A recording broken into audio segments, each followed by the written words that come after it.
Hi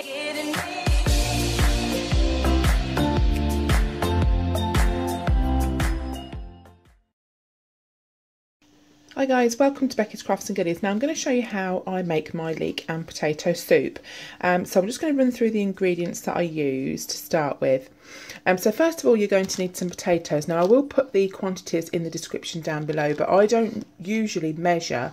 I just kind of go by eye really and taste. But what I will do is the best I can put the ingredients and the quantities in the description for you as well.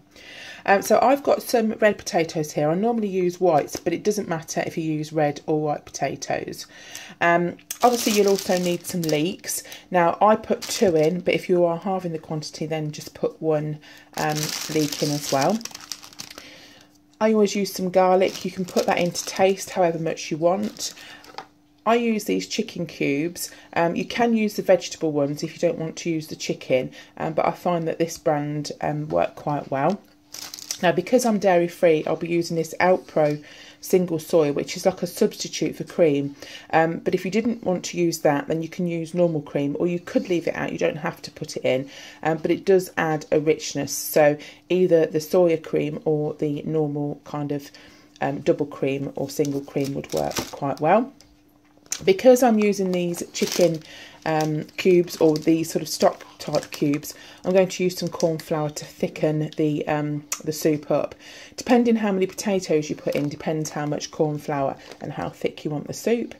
And then I've just got some ground pepper and some salt as well. So you don't need much salt because there is actually salt in these cubes, but you just have to taste it and see how much you want to put in. But I do like quite a bit of pepper, so I think that tastes quite nice in the soup as well. So the first thing I'm going to do is to peel the potatoes, and I'm going to pop them into a saucepan. Right, so the potatoes are peeled, and I've also chopped them as well. And what I'm going to do now is to add some boiling water and also some of these stock cubes, or these chicken cubes here. So I'm going to just pop those in now, and I'm going to put the boiling water over the top.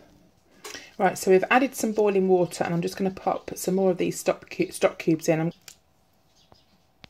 Right, so now I'm going to pop the lid on and bring that to the boil and cook the potatoes. And while that's doing, what I'm going to do is to prepare the leeks and cook the leeks and the garlic. Right, so now I'm going to prepare the leeks. So for this recipe we're using 2, so they are slightly different sizes, but it's there or thereabouts. It's not an exact science. So what you do, this part here is the leaf part. You just chop off the leaves and you chop off that little end bulb type part, and what I always do is slice down the middle like that, take off the outside and open them up like that. And what I do then is rinse that under the tap, and because you've sliced down it, you can rinse all the way through there. So I'm just going to do that to the other one and give those a rinse. Right, all I'm going to do now is I've rinsed both of them, is I'm just going to chop them up just like this, and then they will be able to go into the frying pan.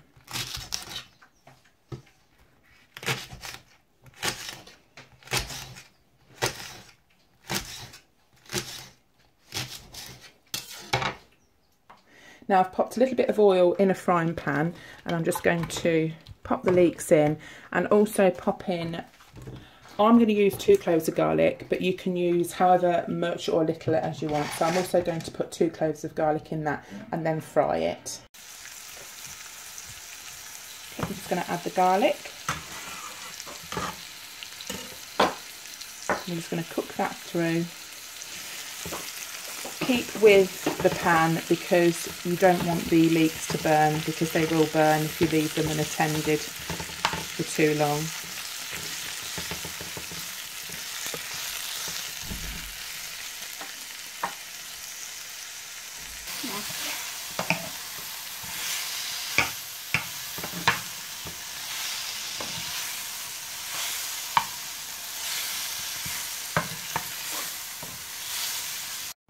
Okay, so once the potatoes have come to the boil and they've started to soften a little bit, just add your leeks and garlic, and then leave that to boil for a while longer. Okay, so now it's finished cooking, and what I'm going to do now is just put it in my food processor just to blend it down. Now blend it as much as or as little as you want. If you want chunky bits of veg still in it, don't blend it as much, but I tend to blend it quite far down, but just leave some like little chunky bits of potato in. So I'm just going to put that in my food processor and just blend that down now. Right, so when I'm blending it, what I do is I put a little bit of the juice and a little bit of the potato mix in as well. So you make sure you've got some juice in there so it can sort of swirl round. So I'm just going to continue doing that now. I'll show you the pot that I've got ready so far. I tend to, while I'm doing it, put some in a big bowl, and then I will transfer it when it's all mushed down back into the original saucepan. So now I'm going to add the corn flour, and what I've done is I've put the corn flour into a cup, and I've also added some cold water. Don't put the corn flour directly into the hot soup because it will lump and it will go horrible. So just put some in a cup, stir it round before adding it in, and then add it when it's all sort of like a little milky liquid. Just add that then into the soup. Then just give the pot a stir, and we're going to add some salt and pepper to taste. Once you have seasoned to taste, you then add your cream. So as I said, I'm using the single soya cream, but you can use single or double cream. Now just pop it in, give it a stir, and just add the right amount of cream for your taste. As I say, you don't have to add it, but it does make it a lot creamier and much more tasty. I just leave that on, just to mix it round, and then I switch it off and serve. And that's it, that's the finished soup. We've poured some into a bowl, and I like to team it up with some fresh crusty bread. And this bread here came from Lidl. We've popped down fresh this morning and picked some up. With a nice little bit of spread or butter on the top, it makes a lovely addition to this warm, lovely soup. So I hope you've enjoyed watching. If you have enjoyed it, give it a thumbs up. And if you do give it a try, let me know. Thanks for watching. See you again soon. Bye for now.